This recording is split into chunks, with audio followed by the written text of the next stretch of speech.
Hello दोस्तों, मेरा नाम है लक्ष्मण और आप देख रहे हैं एलसी गुरुजी का यूट्यूब चैनल। चलिए बिना समय गंवाते हुए आज की क्लास को शुरू करते हैं।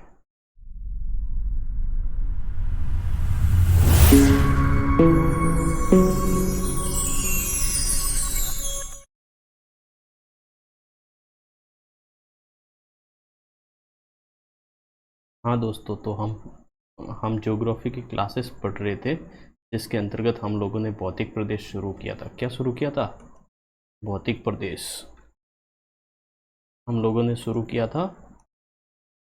भौतिक प्रदेश राजस्थान के जो भौतिक प्रदेश है उसकी शुरुआत की थी। इसके अंतर्गत हमने राजस्थान को 4 भागों में विभाजित किया था।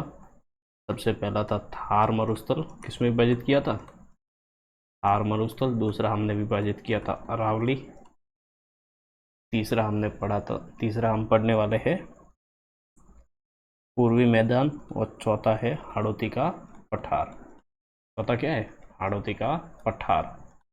इसके अंतर्गत हम लोगों ने ये पढ़ किया है। इसकी कम से कम जो क्लासेस हुई है, ये क्लासेस हुई है, क्लासेस 1 से लगा के जो 8 क्लासेस है वो थार के मरुस्थल से संबंधित हमने पढ़ी है। अगली हमने पिछली क्लास पढ़ी थी, क्लास 9, जो कि अरावली प्रदेश से संबंधित थी। आज हम पढ़ने वाले हैं, आज हम क्या पढ़ने वाले? आज हम पढ़ेंगे आज हम क्लास 10 पढ़ने वाले हैं, जो किससे संबंधित होने वाली है? जो संबंधित होने वाली है अरावली से। तो चलिए एक बार हमने कल कहाँ तक पढ़ा था एक बार देख लेते हैं।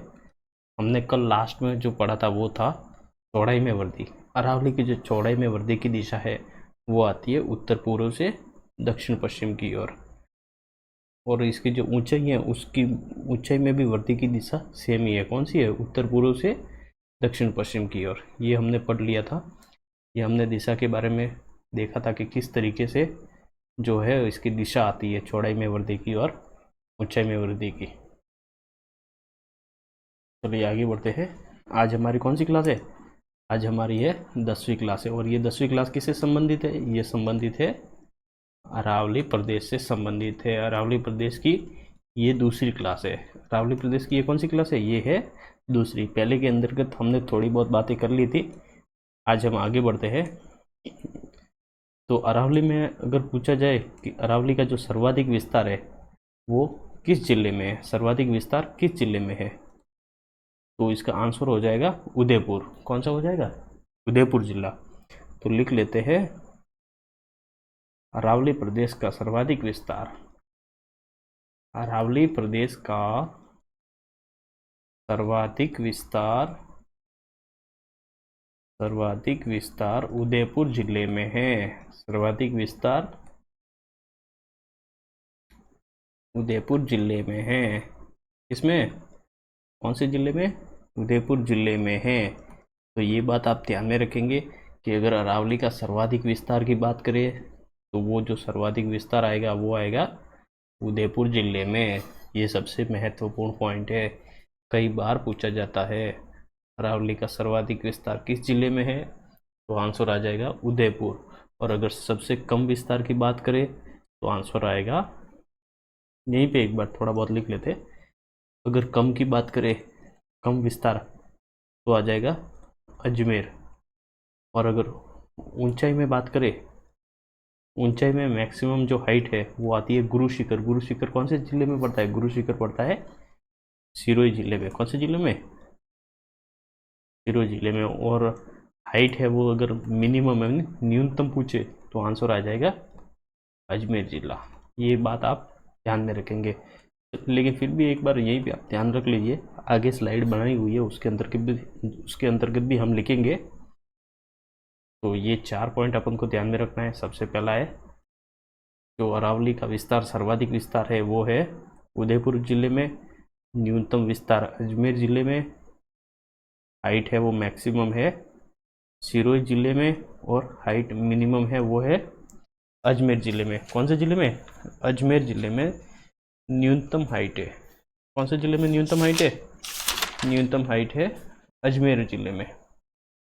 चलिए एक एक करके आगे बढ़ते हैं।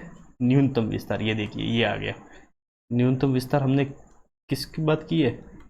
अजमेर जिला कौन सा पड़ा था? अरावली का न्यूनतम विस्तार, अरावली का जो न्यूनतम विस्तार है वो कौन सा जिला, अब भी जस्ट पढ़ के आए। अजमेर में, किसमें? अजमेर में। अगर यहीं पे अगर और एक बार लिख लेते हैं, मैक्सिमम पूछे, मैक्सिमम चौड़ाई यानी अधिक सर्वाधिक चौड़ाई, वो तो आंसर आ जाएगा उदयपुर। ये दोनों फैक्ट आप साथ में याद रखेंगे तो आसानी से याद रहेगा। क्या होगा? आसानी से याद रहेगा। आगे एक टेबल भी बना देंगे जिससे कि आपको जल्दी जल्दी से जो रिवीजन करने में है वो आसानी रहेगी। क्या रहेगी? रिवीजन करने में आसानी रहेगी। आगे बढ़ते हैं। आगे बढ़ते हैं तो अगला हमारे पास जो क्वेश्चन आता है कि यह जो अरावली है वो कितने जिलों में फैली हुई है।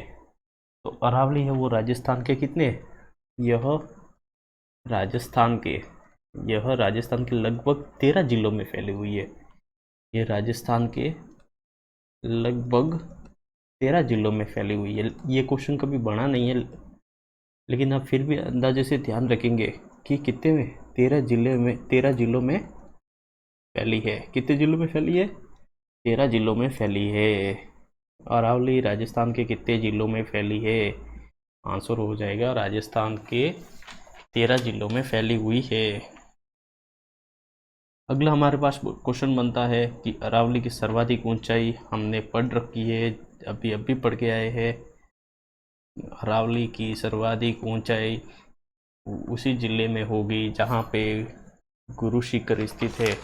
गुरु शिखर कहाँ स्थित है ये बताने की आवश्यकता नहीं है क्योंकि यह सिरोही जिले में स्थित है। अरावली की सर्वाधिक ऊंचाई, सर्वाधिक ऊंचाई कौन से जिले में हमने कहा है? सर्वाधिक ऊंचाई वो सिरोही जिले में। किस जिले में? सिरोही जिले में है, सिरोही जिले में। और अगर पूछे कि मिनिमम ऊंचाई यानी न्यूनतम ऊंचाई, न्यूनतम ऊंचाई हमने क्या पढ़ा था? हमने पढ़ा था अजमेर। इसकी भी स्लाइड आएगी, लेकिन फिर भी जितनी बार रिवीजन करेंगे उतनी बार चीज़ें याद रहती है, उतने अच्छे तरीके से चीज़ें याद होगी, इसलिए रिवीजन बहुत ज़रूरी चीज़ है। तो हमने क्या कहा कि अरावली की जो सर्वाधिक ऊंचाई है वो सिरोही जिले में है। कौन से जिले में? सिरोही जिले में है। अगला पॉइंट हमारे पास आता है कि न्यूनतम ऊंचाई। न्यूनतम ऊंचाई हमने कितनी बार ही पढ़ रखा है कि ये जो न्यूनतम ऊंचाई है वो अजमेर जिले में है। अरावली की न्यूनतम ऊंचाई, अरावली की न्यूनतम ऊंचाई अजमेर जिले में है। कौन से जिले में? अजमेर जिले में है, अजमेर जिले में है। तो अरावली की जो न्यूनतम ऊंचाई वो है अजमेर जिले में। अभी हमने एक और पढ़ा था कि जो मैक्सिमम हाइट है यानी सर्वाधिक जो ऊंचाई है वो कौन से जिले में थी? वो थी सिरोही जिले में। कौन से जिले में? सिरोही जिले में। एक अच्छे से एक स्लाइड ले लेते हैं जिसके अंतर्गत हम ये चारों चीज़ें एक ही साथ कवर करने का प्रयास करते हैं। तो हम कवर करने का प्रयास कर रहे हैं, हम क्या कवर करने का प्रयास कर रहे हैं? हम कवर करने का प्रयास कर रहे हैं कि ये जो चारों चीज़ें हैं वो चारों चीज़ें एक साथ आ जाए। तो एक बार लिख लेते हैं, यहाँ पे लिख लेते हैं विस्तार। यहाँ पे क्या लिखते हैं? यहाँ पे लिखते हैं विस्तार। और यहाँ पे लिखते हैं ऊंचाई। क्या लिख लेते हैं? ऊंचाई। अगर विस्तार की बात करें तो इसके अंतर्गत हमारे पास दो चीज़ें आती है। एक तो सर्वाधिक विस्तार। क्या चीज़ आती है? एक तो सर्वाधिक विस्तार, एक आता है न्यूनतम विस्तार। इसके ऊपर हम लोग लिख लेते हैं, हम किसके बारे में पढ़ रहे हैं? अरावली के बारे में। किसके बारे में? अरावली का। अरावली का अगर सर्वाधिक विस्तार से संबंधित क्वेश्चन, अगर सर्वाधिक विस्तार पूछे तो सर्वाधिक विस्तार आ जाएगा। यहाँ पे भी पहले एक बार बना लेते हैं सर्वाधिक और सर्वाधिक और न्यूनतम। इस तरीके से अगर आप डायग्राम बना के पढ़ना चालू करोगे तो चीज़ें बेहतर तरीके से याद होगी। तो अगर हम सर्वाधिक विस्तार की बात करें तो सर्वाधिक विस्तार हमने पढ़ा है, कौन सा जिला है? उदयपुर जिला है। और अगर न्यूनतम विस्तार हमने क्या पढ़ा था? न्यूनतम विस्तार और न्यूनतम जो ऊंचाई है वो अजमेर ज़िले में है। न्यूनतम जो ऊंचाई वो भी अजमेर ज़िले में। और अगर सर्वाधिक ऊंचे पूछे तो वो आ जाएगा सिरोही। हमारा गुरु शिखर सिरोही ज़िले में ही स्थित है। सिरोही के अंदर और बहुत सी चोटियाँ आती है, जो शेर चोटी आती है वो भी सिरोही में स्थित है। दिलवाड़ा आती है वो भी सिरोही में है। उसके बाद जरगा उदयपुर में स्थित, उदयपुर और राजसमंद की सीमा पर पड़ती है। आगे वो अपन अलग से बात करेंगे, लेकिन फिर भी चलिए। अरावली में अगला क्वेश्चन आता है, जो अगला पॉइंट बनता है वो क्या बनता है? अरावली में सर्वाधिक गैप किस जिले में है? क्या क्वेश्चन बनता है? सर्वाधिक गैप। गैप पहले तो देख लीजिए, गैप क्या होता है? गैप का अर्थ होता है एक प्रकार से जो दर्रा होता है, दर्रा यानी दर्रा का अर्थ होता है पहाड़ों के बीच से गुजरने वाला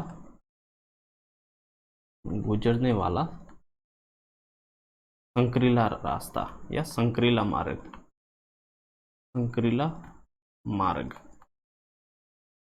मान लेते कि ये कोई पहाड़ है, ये कोई दो पहाड़ है, ये क्या है? ये दो कोई पहाड़ है। अगर इनके बीच से अगर यहाँ पे कोई व्यक्ति खड़ा है यहाँ पे, और उसको अगर इस तरफ जाना है, अगर यहाँ से इस तरफ जाना है तो इसको क्या करना पड़ेगा? इसको या तो फिर तरीके से या तो घूम के आ जाओ, कैसे? इस तरीके से या तो वो घूम के आएगा या तो उसको घूम के आना पड़ेगा। या फिर कैसे आ सकता है? इस तरीके से, यदि पहाड़ों के बीच यहाँ से कोई एक छोटा सा पतला सा जो रास्ता है वो एक उस तरीके से आ सकता है। तो ये जो पतला रास्ता होगा ये क्या कहलाएगा? ये कहलाएगा दर्रा या गैप कहलाता है। गैप यानी एक प्रकार से दो चीज़ों के बीच जो गैप होता है ना, वो एक प्रकार से उसके अंतर के जो संकरीला मार्ग आप समझ सकते हो। क्या समझ सकते हैं? संकरीला मार्ग, ये हमने पढ़ा है। गैप या दर्रा क्या होता है। हम आगे पढ़ लेते हैं कि अरावली में जो सर्वाधिक गैप है, अरावली में सर्वाधिक गैप या दर्रे, सर्वाधिक जो गैप है, सर्वाधिक गैप अजमेर ज़िले में है। कौन से ज़िले में? अजमेर ज़िले में। आगे हम पढ़ेंगे दर्रे, तो सबसे ज़्यादा जो दर्रों की संख्या होगी वो होगी अजमेर ज़िले में। कौन से ज़िले में? अजमेर ज़िले में सर्वाधिक संख्या होगी। तो इसको हाईलाइट कर लेते हैं हम लोग। हमने बात की है कि सर्वाधिक गैप अरावली में अजमेर ज़िले में स्थित है। चलिए आगे बढ़ते हैं। अगला है हमारे पास जो अगला बिंदु है, अरावली की जो औसत ऊंचाई कितनी है? तो औसत ऊंचाई आती है 930 मीटर। कितनी मीटर? 930 मीटर। वर्तमान में इसकी जो औसत ऊंचाई आती है वो आती है 930 किलोमीटर। अगर प्राचीन काल में जब इसका निर्माण काल चल रहा था, कौन सा काल? निर्माण काल चल रहा था। प्राचीन काल में औसत ऊंचाई कितनी थी? औसत ऊंचाई 2700 मीटर थी। कितनी थी? 2700 मीटर थी। लेकिन जल व हवा के अपर्दन से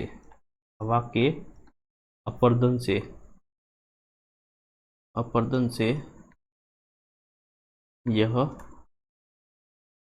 घटकर, या इसको क्या बोल सकते हैं? घटकर या अपशिष्ट होकर। अपशिष्ट यानी एक प्रकार से जो बिछड़ा हुआ, मतलब जो टूटा हुआ भाग है, जो बचा हुआ जो शेष भाग है, अपशिष्ट या अवशिष्ट बोल सकते हैं। क्या बोल सकते हैं? अवशिष्ट बोल सकते हैं। अवशिष्ट से ज़्यादा अच्छा रहेगा। क्या ज़्यादा अच्छा रहेगा? अवशिष्ट होकर 930 रह गई है। 930 930 मीटर रह गई है। तो हमने क्या कहा, हमने ये कहा कि इसकी जो पहले जो इसका जो निर्माण काल चल रहा था उस समय इसकी जो औसत ऊंचाई आती थी वो आती थी 2700 मीटर। वर्तमान में इसकी औसत ऊंचाई आती है 930 मीटर। तो इसका जो कारण क्या है वो है अपरदन के कारण, अपरदन के कारण। इसलिए जो अरावली को क्या कहा जाता है, अरावली को अवशिष्ट पर्वतमाला, अवशिष्ट पर्वतमाला कहा जाता है। क्या कहा जाता है, अवशिष्ट पर्वतमाला कहा जाता है। इस बात को आप अच्छे से समझ गए होंगे कि अरावली को अवशिष्ट पर्वतमाला क्यों कहा जाता है, क्योंकि ये इसका जो निर्माण काल चल रहा था तो उस समय उसकी जो औसत ऊंचाई थी वो लगभग 2700 मीटर थी, लेकिन जल या हवा के अपरदन से यह घटकर या अवशिष्ट होकर 930 रह गई। अवशिष्ट का अर्थ ही होता है कि जो बचा हुआ भाग है। अवशिष्ट का क्या अर्थ होता है, बचा हुआ भाग, यानी जो पहले बहुत बड़ी थी अभी थोड़ा बहुत बचा है, इसलिए जो अरावली है उसको अवशिष्ट पर्वतमाला कहा जाता है।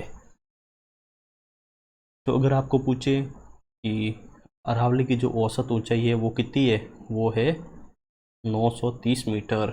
ये बिंदु आपको ध्यान में रखना है। और इसे किस नाम से जाना जाता है, इसे अवशिष्ट पर्वतमाला कहा जाता है।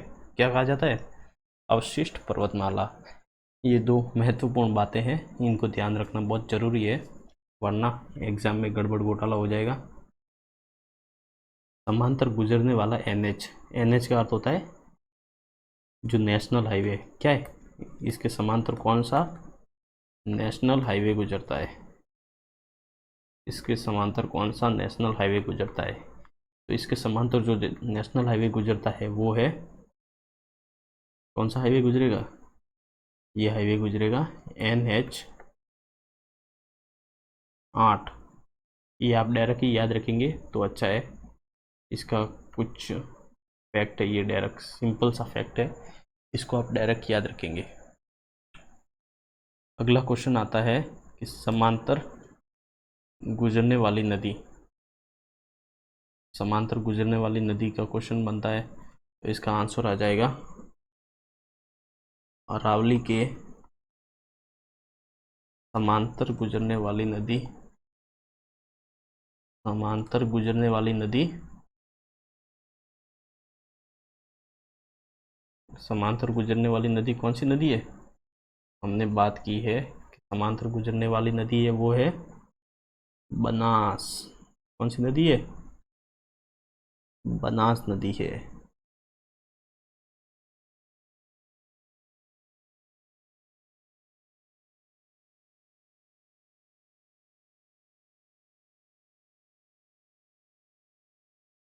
तो हमने क्या बात की, हमने बात की है कि अरावली के जो समांतर गुजरने वाली नदी है वो है बनास नदी। चलिए आगे बढ़ते हैं, कहाँ गया पॉइंटर, हाँ हम क्या बात कर रहे थे कि हाँ अगला जो हमारा जो अध्ययन का बिंदु है वो रहने वाला है अरावली की आकृति कैसी है। अरावली की आकृति अगर नॉर्मली पूछे, मतलब पूरे के संदर्भ में पूछे, पूरी अरावली की आकृति कैसी है, पूरी अरावली की आकृति, इसके अंतर्गत एक काम करते हैं, अच्छे से टेबल ही बना लेते हैं जिससे आपको कोई कंफ्यूजन ही ना हो। हम क्या पढ़ रहे हैं, हम पढ़ रहे हैं अरावली की आकृति, किसकी, अरावली की आकृति। अगर आपसे क्वेश्चन बनता है कि ये इसको 2 से 3 भागों में विभाजित करते हैं, आकृति से संबंधित जो क्वेश्चन बनता है उसको हमने 3 भागों में विभाजित किया। तो जो पहला पॉइंट आता है वो आता है, क्या आता है, सबसे पहला पॉइंट संपूर्ण अरावली के संदर्भ में पूछे, संपूर्ण अरावली, संपूर्ण अरावली की आकृति किस तरीके से दिखती है। पहला क्वेश्चन तो ये बनता है कि संपूर्ण अरावली की आकृति किस तरीके से बनती है। दूसरा क्वेश्चन आता है अरावली का जो उत्तर भाग है, अरावली का उत्तर भाग की आकृति वो किस प्रकार से दिखती है। और जो तीसरा क्वेश्चन आता है वो आता है दक्षिण भाग की आकृति किस तरीके की है। अरावली के जो दक्षिण भाग है, अरावली का जो दक्षिण भाग है उसकी आकृति कैसी है। इस संबंध में क्वेश्चन बनते हैं, मुख्य रूप से यही क्वेश्चन बनते हैं।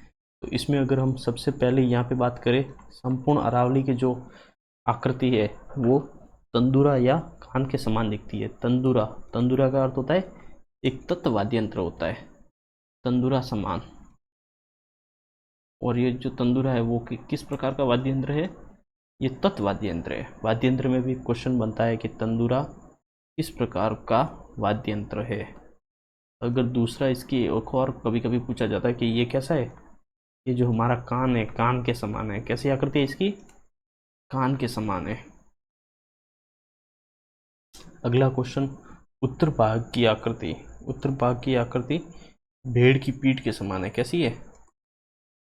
भेड़ की पीठ होती है ना, जो भेड़ की पीठ है उसके जैसी है। और जो दक्षिण भाग है उसकी आकृति आती है पंजाकार। कैसी आकृति आती है? पंजाकार। चलिए मैं आपको एक मैप लेके समझाने का प्रयास करता हूँ। क्या लेके प्रयास करता हूँ? मैप लेके समझाने का प्रयास करता हूँ। मैप राजस्थान का मैप में एक बार अरावली बनाने की कोशिश करते हैं कि इसकी ये जो आकृति है वो किस तरीके की आती है।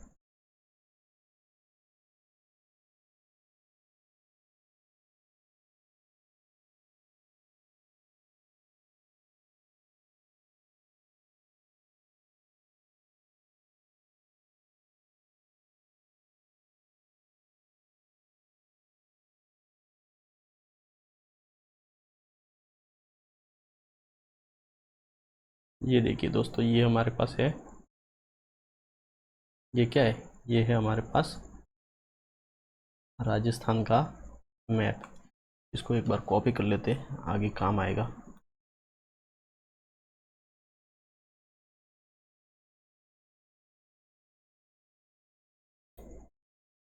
हाँ दोस्तों, तो हम बात कर रहे थे अरावली की आकृति के संदर्भ में हम लोग बात कर रहे थे।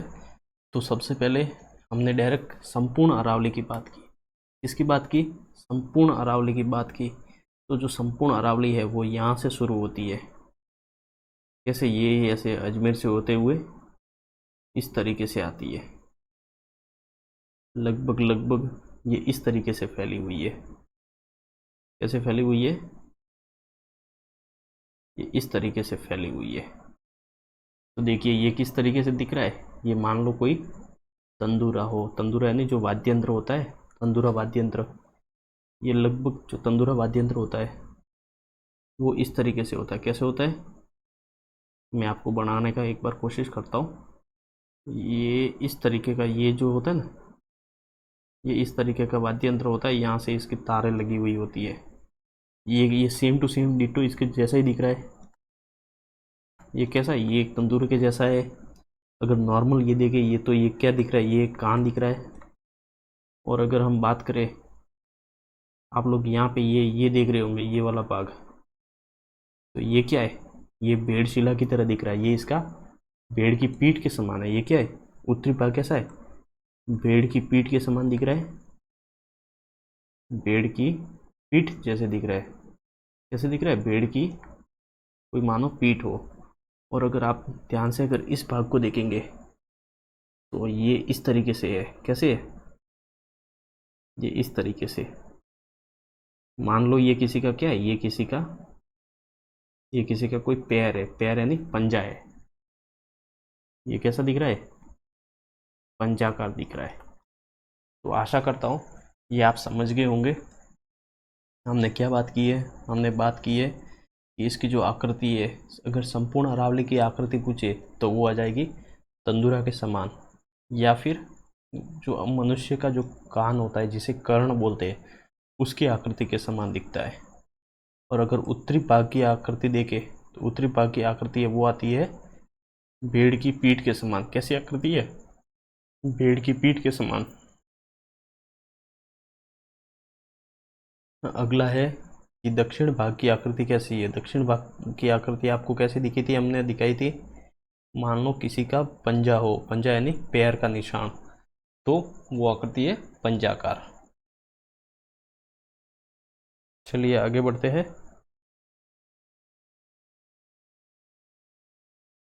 अगला हमारे पास, स्लाइड को डिलीट करते हैं। अगला जो क्वेश्चन है वो है अरावली का जो भारत के संदर्भ में क्या है। भारत के संदर्भ में इसके बारे में इससे संबंधित एक अच्छा क्वेश्चन बनता है कि यह उत्तर भारत और दक्षिण भारत के मध्य स्थित सबसे ऊंची चोटी। क्या क्वेश्चन बनता है? जो अरावली है, अरावली की जो ऊंची चोटी है, अरावली की ऊंची चोटी आती है गुरु शिखर। क्या आती है? गुरु शिखर। गुरु शिखर अरावली की सबसे ऊंची चोटी है। Highest peak of Aravalli that is called Guru Shikhar. थोड़ी बहुत अंग्रेजी बोली है, माफ़ करना, इतनी आती नहीं है। तो अगर इसकी हम ऊंचाई की बात करें तो इसकी ऊंचाई आती है 1722 मीटर। यह इसके ऊपर एक मंदिर बना हुआ है। इस अरावली की जो चोटी है इसके ऊपर 5 फीट का जो मंदिर बना हुआ है, अगर उसकी भी ऊंचाई अगर शामिल कर ले तो उसकी ऊंचाई हो जाएगी 1727 मीटर। मंदिर जोड़ के यह अगर हम इसको अगर फीट में मापे, फीट यानी फुट, कितने फुट का है, तो आ जाएगा 56-50 फुट। ये जहाँ तक मेरे को याद है, एक बार एक शायद BSTC का कोई तो एग्ज़ाम हुआ था, उसके अंतर्गत सब बच्चों ने याद कर रखा था 1722 या 1727, लेकिन उसने पूछ लिया था फुट में, तो सबके हालत ख़राब हो गई थी। तो ये आप ध्यान में रखेंगे। तो अगर हम भारत के संदर्भ में पढ़ रहे हैं अरावली को, तो भारत के संदर्भ में जो ये हमने पढ़ा है, क्या हमने ये जो क्या पढ़ा है, गुरु शिखर। तो इस गुरु शिखर के बारे में एक अच्छा सा क्वेश्चन बनता है कि यह चोटी उत्तर भारत का क्या अर्थ हुआ? उत्तर भारत का अर्थ होता है हिमालय व दक्षिण भारत या दक्षिण भारत दक्षिण भारत का अर्थ क्या हुआ? दक्षिण भारत में जो नीलगिरी की पहाड़ियाँ है, कौन सी पहाड़ियाँ है? नीलगिरी की पहाड़ियाँ। दक्षिण भारत, उत्तर भारत व दक्षिण भारत के मध्य की सबसे ऊंची चोटी है, सबसे ऊंची चोटी है। कैसी चोटी है? सबसे ऊंची चोटी है। कहने का मतलब ये है, मैं यहाँ पे आपको एक मैप लेता हूँ, नहीं तो फिर अपन ही ड्रॉ कर लेंगे। क्या है ना कि अपन वैसे तो पेंटर है माफ़ करना, पेंटर वेंटर कोई है नहीं, हम लोग एक भारत का मैप बनाने का कोशिश करते हैं, जैसा भी बनता है, खाली समझने की दृष्टि से, कोई इसको अन्य जगह पे नहीं लेगा।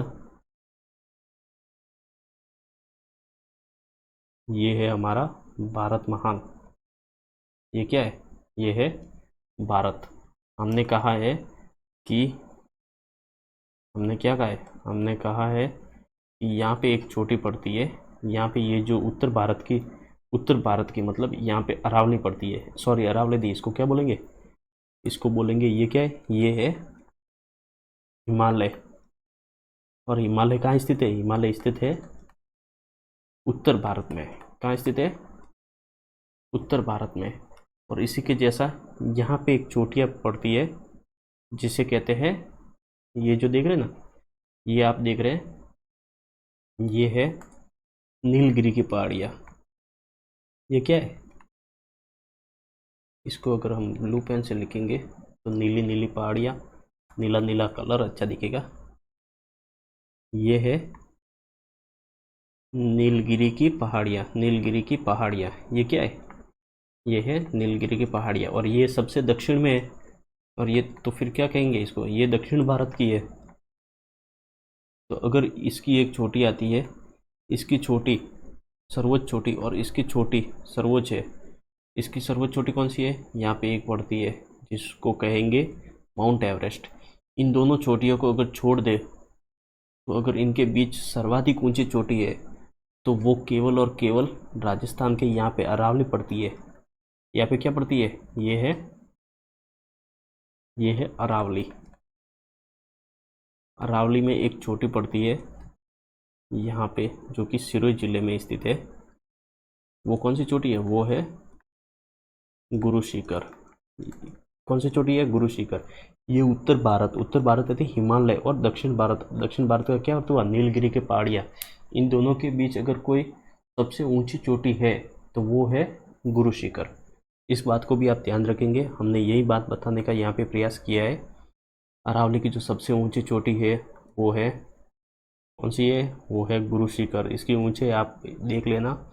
यह उत्तर भारत व ये कौन सी? उत्तर भारत और दक्षिण भारत के मध्य की सबसे ऊंची चोटी है, या सर्वोच्च ऊंची चोटी कह सकते हैं। ये क्या है? दक्षिण भारत और उत्तर भारत के मध्य की सबसे ऊंची चोटी है, या सबसे ऊंची पर्वतमाला भी बोल सकते हैं। क्या बोलेंगे? सबसे ऊंची पर्वतमाला। टाइम कितना हो गया एक बार देख लेते हैं। 30 मिनट हो गए। चलो, हम पढ़ रहे हैं इसकी अभी अरावली की महत्वपूर्ण विशेषता। हम क्या पढ़ने वाले हैं? अरावली की महत्वपूर्ण विशेषता। तो चलिए एक एक पॉइंट बना के लिख लेते हैं। सबसे पहले ये प्राचीनतम वलित पर्वतमाला है। ये अवशिष्ट है। अवशिष्ट का अर्थ आप समझ ही गए होंगे। अवशिष्ट मतलब जो बची कुची है, जो शेष है, वो वह घर्षित पर्वतमाला है। घर्षित का अर्थ हुआ घर्षण। घर्षण कैसे होगा? जो नदियों का जल है, जो बरसात वगैरह होती है पहाड़ों पे या अरावली पे, जब बरसात होती है तो वो धीरे धीरे पानी बहता हुआ नीचे आता है, तो उससे जो घर्षण उत्पन्न होता है, इसके कारण उसका जो लगभग बहुत बड़ा भाग कट हो जाता है, अवशेष बच जाता है। इसीलिए इसे घर्षित पर्वतमाला भी बोल सकते हैं। तो हमने क्या कहा? हमने ये कहा है कि जो अरावली है, यह यहाँ डायरेक्ट लिख लेते हैं, यह अरावली, बार बार अरावली लिखने का काम नहीं। अरावली प्राचीनतम पर्वतमाला, प्राचीनतम है, वलित पर्वतमाला है, प्राचीनतम वलित।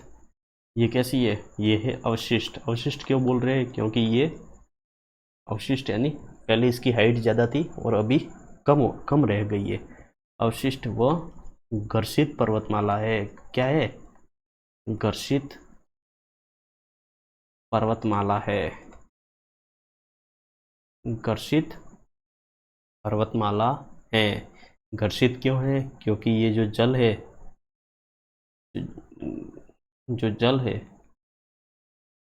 एक मिनट, इसको क्या करेंगे?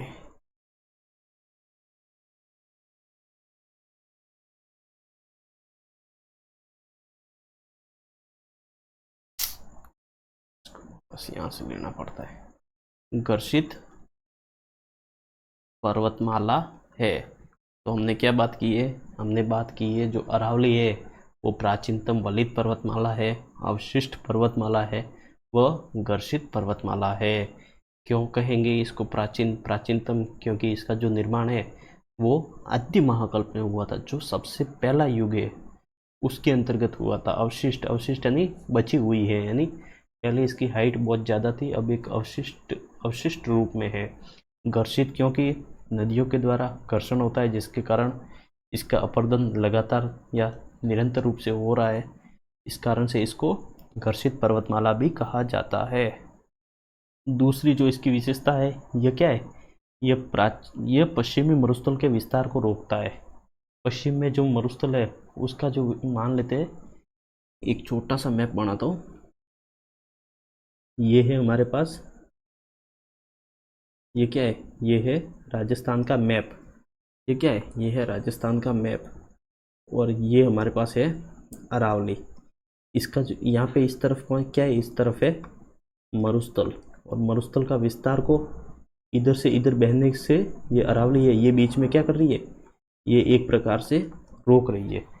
तो हम लिख सकते हैं, हम क्या लिखेंगे? हम ये बिंदु लिखेंगे कि यह पश्चिमी मरुस्थल के विस्तार को रोकता है या रोकती है। क्योंकि अरावली स्त्रीलिंग शब्द आता है, तो इसके लिए जो संज्ञा है वो भी स्त्रीलिंग प्रयोग की जाएगी। ये हिंदी में आपको ध्यान रखने की बात है कि अरावली कैसी है?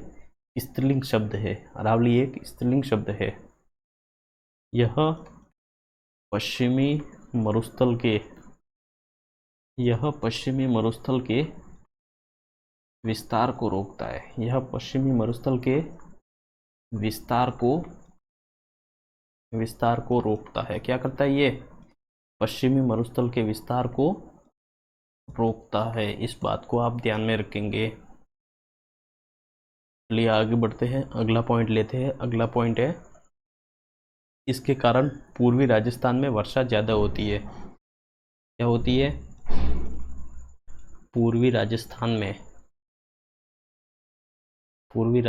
में वर्षा ज़्यादा होती है। कैसी होती है? वर्षा ज़्यादा होती है। क्यों होती है? क्योंकि एक मैप लेके समझाने का प्रयास करता हूँ। मैप चलो अपन बड़ा ही लेते, धीरे छोटा मोटा जैसा भी है। मान लेते हैं ये क्या है? ये हमारा जो है वो है भारत का मैप है। जैसा भी है, सॉरी, लेकिन एक बार जल्दी क्योंकि इसको बनाने में अगर अच्छे से बनाने को जाएंगे तो टाइम बहुत लग जाएगा। चलिए मान लेते हैं ये क्या है? ये है हमारा जो भारत का मैप है। इस भारत के मैप में अगर हम हमारे अरावली की बात करें तो अरावली किस तरीके से विस्तृत है? इस तरीके से। कैसे विस्तृत है? इस तरीके से। अगर हम राजस्थान का मैप एक तरीके से पूरा बनाने को जाएंगे तो जो लगभग मैप बनता है वो बनता है इस तरीके से। लगभग ये वाला जो है ये अरावली का मैप आता है, सॉरी राजस्थान का मैप आता है। ये इस तरीके से फैली हुई है। तो जो बरसात होती है तो अगर हम मानते हैं, क्या मानते हैं कि इसकी जो अरब सागर की धाराएं आती है वो तो इस तरीके से, ये अरावली इसके समांतर हो जाती है तो ये डायरेक्ट सीधी निकल जाती है। कैसे निकल जाती है? सीधी। तो यहाँ पे वर्षा नहीं होती। यहाँ पे क्या नहीं होती? वर्षा नहीं होती। फिर अगली जो अगर बंगाल की खाड़ी की जो शाखाएं आती है वो किस तरीके से आएगी? जो बंगाल की खाड़ी की शाखा है वो इस तरीके से आती है। यहाँ पे मासिनराम वगैरह जो मेघालय है, शिलोंग है, गारो खासी की पहाड़ियाँ है, यहाँ से टकरा के इस तरफ मुड़ जाती है। किस तरफ मुड़ती है? इस तरफ मुड़ जाती है। उसके बाद ये जो अरावली से टकरा के फिर यहीं पे बारिश कर देती है। यहीं पे सर्वाधिक बारिश कर देती है। ये इसका जो ढाल वाला भाग है इसके कारण यहाँ पे बारिश हो जाती है और यहाँ पे बारिश नहीं होती है। तो यहाँ पे क्या हो जाएगा? यहाँ पे क्या करेगी? यहाँ पे वर्षा करेगी। यहाँ पे वर्षा करेगी और यहाँ पे नहीं करेगी। यहाँ पे नहीं करेगी वर्षा। तो आशा करता हूँ आप यहाँ तक समझ गए होंगे। हमने पिछले पॉइंट में यही समझाने का प्रयास किया था। कौन सा पॉइंट?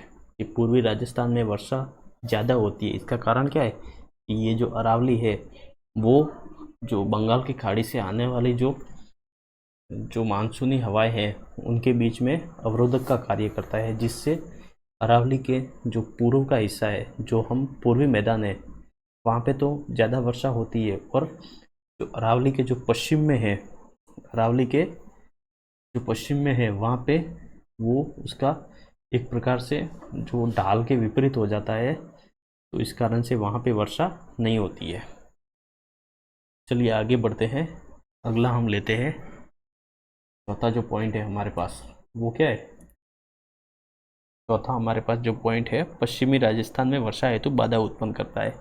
ये हमने बात कर ही ली है, क्योंकि जो बंगाल की खाड़ी की जो शाखाएं आती है वो उसके बीच में पड़ती है, जिसके कारण पूर्व में तो ज़्यादा वर्षा हो जाती है लेकिन पश्चिम में वर्षा नहीं कर पाता। वहाँ पे वो बाधा का कार्य करता है। तो लिख लेते हैं। हम क्या बोल रहे थे? हम बोल रहे थे कि पश्चिमी राजस्थान में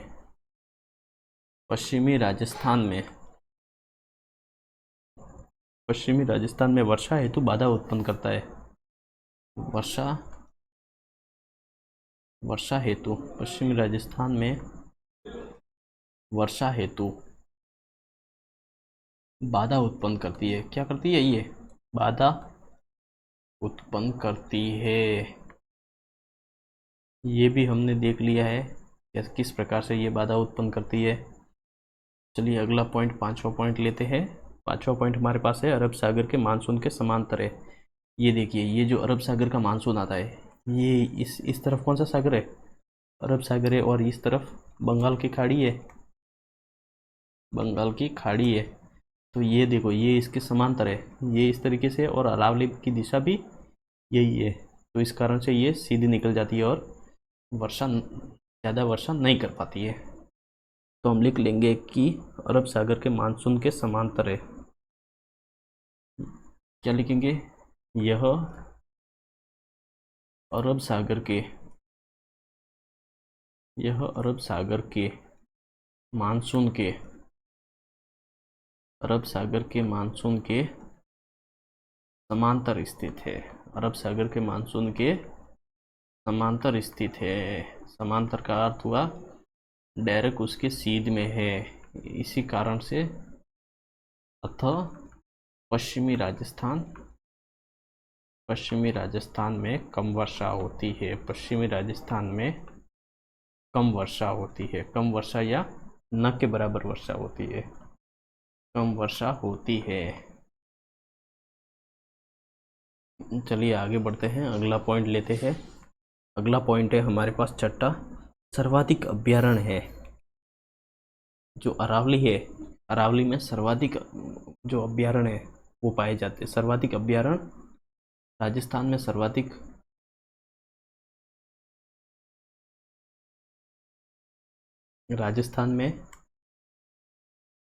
सर्वाधिक अभ्यारण्य, राजस्थान में जो सर्वाधिक अभ्यारण्य है वो अरावली में स्थित है। सर्वाधिक अभ्यारण्य अरावली में स्थित है। कहाँ स्थित है? अरावली प्रदेश में स्थित है। अगर सर्वाधिक अभ्यारण्य होंगे तो वहाँ क्या होगी? वन्य जीवों की अधिकता होगी। जो वन्य जीव है, जो जंगली जीव है, उनकी क्या हो जाएगी? वन्य जीवों की अधिकता पाई जाती है। वन्य जीवों की अधिकता पाई जाती है। वन्य जीवों की अधिकता पाई जाती है। ये बात भी ध्यान में रखेंगे। क्या रखेंगे हम ध्यान? राजस्थान में जो सर्वाधिक अभ्यारण्य है वो अरावली प्रदेश में स्थित है। सर्वाधिक अभ्यारण्य होने का क्या अर्थ है? सर्वाधिक अभ्यारण्य होने का अर्थ यह है कि यहाँ पे वन्य जीवों या जंगली जीवों की अधिकता पाई जाती है। जो वन्य जीव है, जैसे कोई भी हाथी वगैरह हो गया, शेर हो गया, चीता हो गया, वो यहाँ पे सर्वाधिक मात्रा में जंगली जीवों की अधिकता पाई जाती है या जंगली जीवों की विविधता पाई जाती है। अगला जो हमारा पॉइंट है वो है, कौन सा पॉइंट है? हमने पढ़ा है 6 पॉइंट पढ़ रखे। अब हम पढ़ने वाले हैं 7वां पॉइंट। कौन सा पॉइंट पढ़ने वाले? 7वां पॉइंट। 7वां के अंतर्गत क्या है कि जो सर्वाधिक नदियों का उद्गम क्षेत्र है वो अरावली से होता है। सर्वाधिक नदियों का उद्गम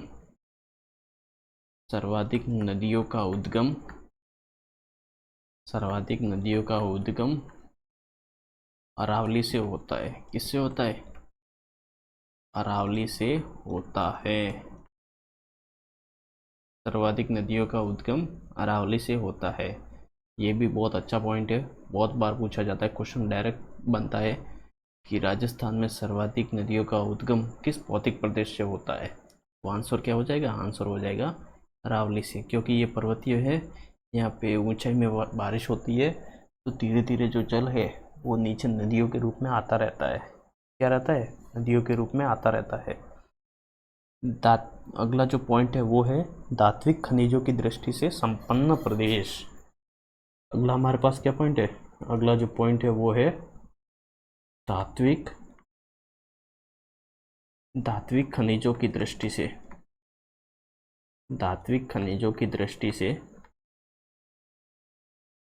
से संपन्न प्रदेश। कैसा प्रदेश है? संपन्न प्रदेश। धात्विक खनिज है वो पर्याप्त मात्रा में यहाँ पे पाए जाते हैं। धात्विक खनिज है, ये अपन ने बात की धात्विक खनिज, तो ये किस प्रकार के चट्टानों पे पाए जाते हैं? ये पाए जाते हैं आंतरिक आग्नेय चट्टानों में। इसमें पाए जाते हैं आंतरिक आग्नेय चट्टानों में पाए जाते हैं। किस में पाए जाते हैं? आंतरिक आग्नेय चट्टानों में पाए जाते हैं। मैं आपको बता देता हूँ कि जो आग्नेय चट्टानें होती है,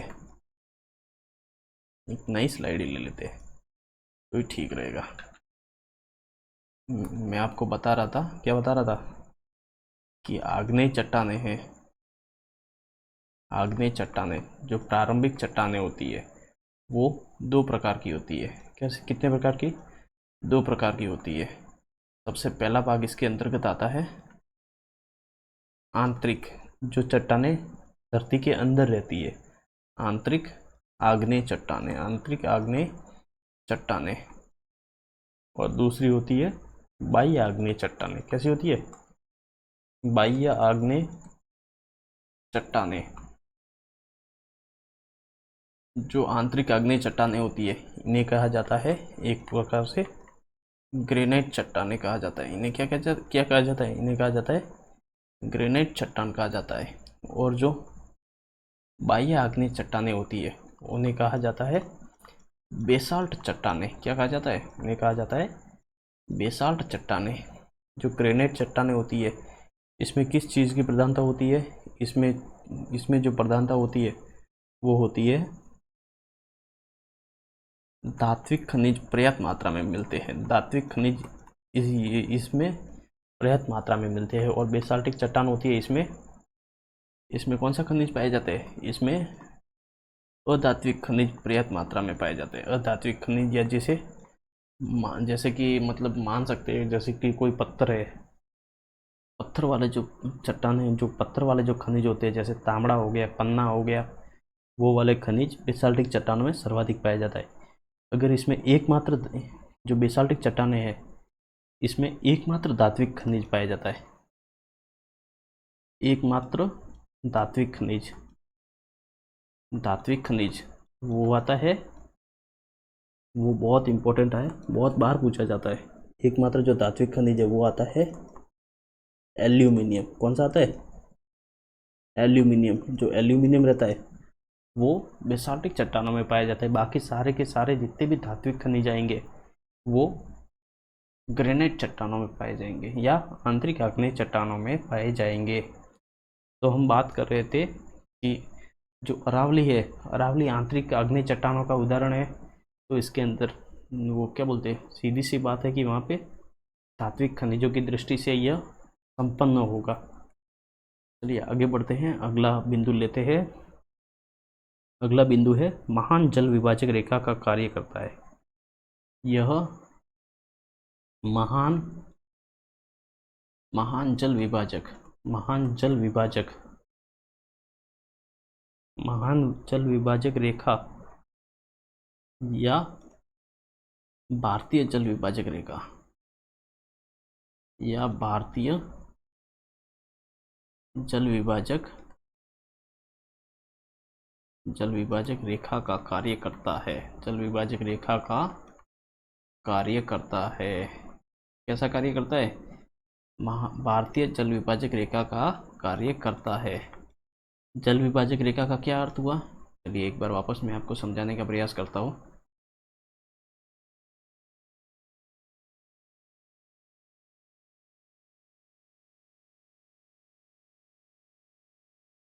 ये है हमारे पास अरावली, सॉरी ये है हमारे पास राजस्थान का मैप। अगर हम इसमें अरावली ड्रॉ करें, अरावली लगभग इस तरीके से आती है। कैसे आती है? ये क्या है? ये है अरावली। ये हमारे पास है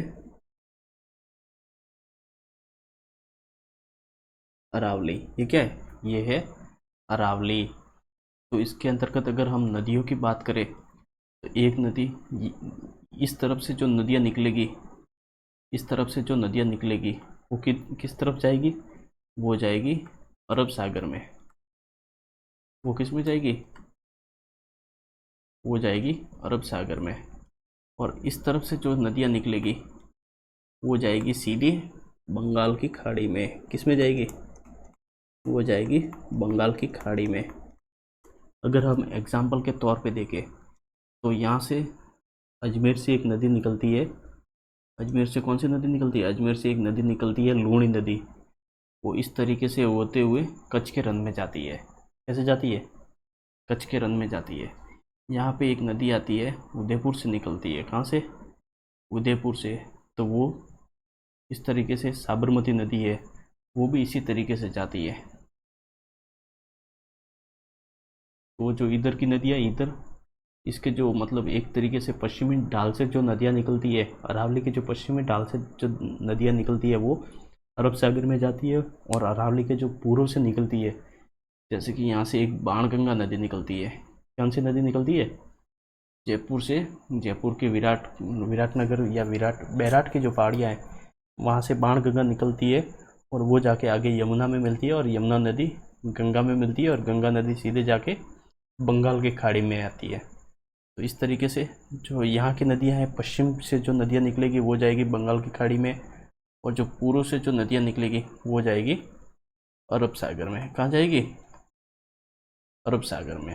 तो आशा करता हूँ आप समझ गए होंगे मैं क्या समझाने का प्रयास कर रहा हूँ। हमने क्या बात की? यह एक महान जल विभाजक रेखा या भारतीय जल विभाजक रेखा का कार्य करता है। अगला जो इसका जो पॉइंट है वो है, अगला कौन सा पॉइंट है? अगला जो पॉइंट है वह सिंधु व गंगा नदी के मैदानों को अलग करना। वैसी सीधी सी बात है, यह एक जल विभाजक रेखा का कार्य करता है।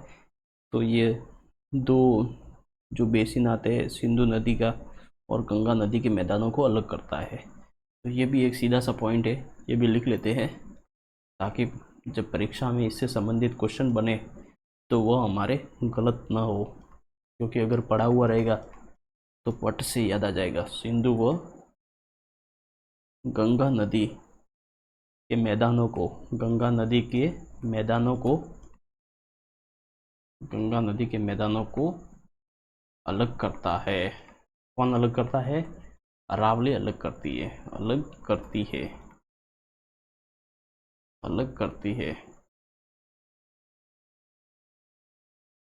तो हमने बात क्या की है इस स्लाइड में हमने क्या क्या बातें की, एक बार देख लेते जल्दी से। हमने बात की है कि यह सर्वाधिक नदियों का क्या है? सर्वाधिक नदियों का उद्गम इसी से होता है। किससे होता है? अरावली से होता है। धात्विक खनिजों की दृष्टि से ये कैसा है? धात्विक खनिजों की दृष्टि से यह संपन्न है। यह एक महान जल विभाजक रेखा का कार्य करता है। ये किस प्रकार कार्य करता है? महान जल विभाजक रेखा का कार्य करता है। अगला हम क्या है? सिंधु व गंगा नदी के मैदानों को अलग करता है। सिंधु व गंगा नदी के मैदान है, उनको क्या करता है? उनको ये अलग करता है। सिंधु व गंगा नदी के मैदानों को अलग करता है। ये बात भी आप ध्यान में रखेंगे। चलिए दोस्तों, आगे और महत्वपूर्ण बिंदु है वो भी जल्दी से देख लेते हैं। अगला जो हमारा बिंदु है वो है राजस्थान की जलवायु को अगर कोई सर्वाधिक प्रभावित करती है। आगे हम जब जलवायु पढ़ेंगे तो उसके अंतर्गत राजस्थान की जलवायु को प्रभावित करने वाले महत्वपूर्ण कारक पढ़ेंगे, जिसके अंतर्गत हम क्या क्या पढ़ेंगे? हम पढ़ेंगे कि जो ऊंचाई होती है वो किस प्रकार से जलवायु को प्रभावित करती है, समुद्र से जो दूरी होती है वो किस तरीके से प्रभावित करती है। तो इसके इन जो कारक है ये सारे, इसके अंतर्गत अगर जलवायु को सर्वाधिक प्रभावित करती है तो वो कारक हो जाएगा अरावली। क्या हो जाएगा? अरावली। तो चलिए दोस्तों लिख लेते हैं, राजस्थान की जलवायु को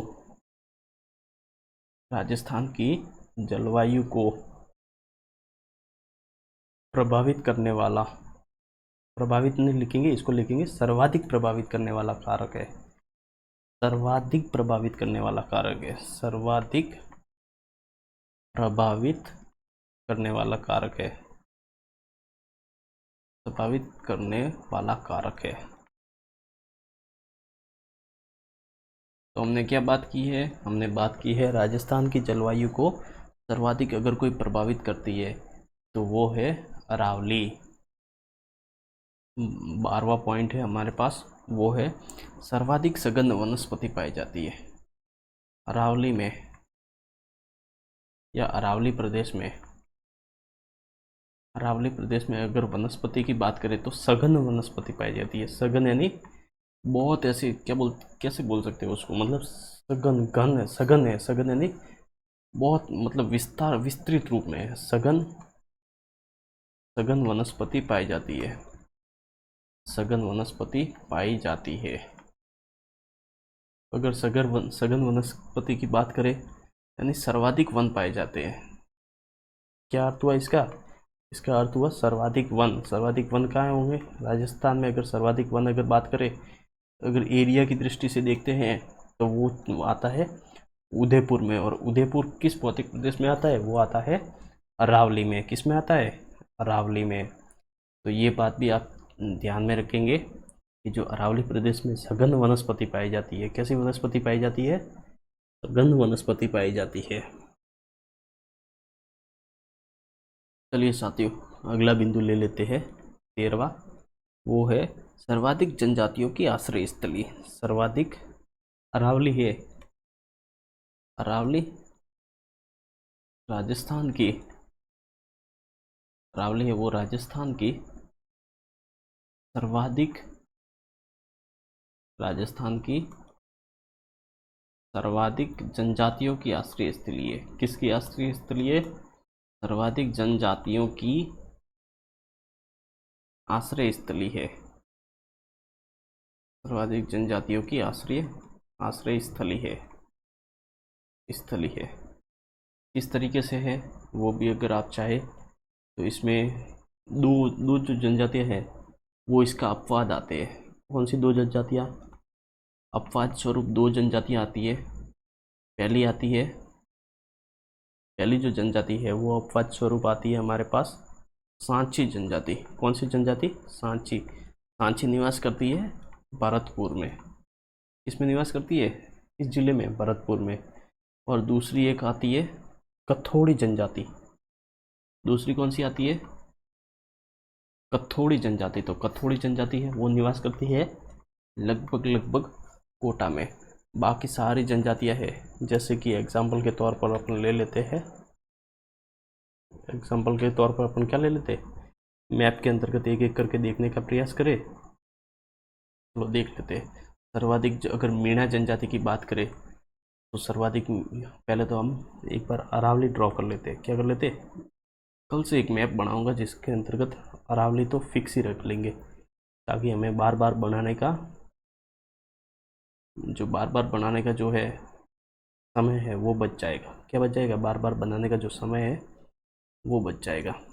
हम बात कर रहे हैं यहाँ पे जो जयपुर पड़ता है, जयपुर में एक जनजाति पाई जाती है जिसे कहते हैं मीणा। अगर सिरोही में बात करें, सिरोही की पिंडवाड़ा वगैरह तहसील, तो वहाँ पे गरासिया जनजाति पाई जाती है। डूंगरपुर के दो आते, सिमलवाड़ा एक, और सिमलवाड़ा जो क्षेत्र आता है वहाँ पे डामोर जनजाति निवास करती है। कौन सी जनजाति? डामोर।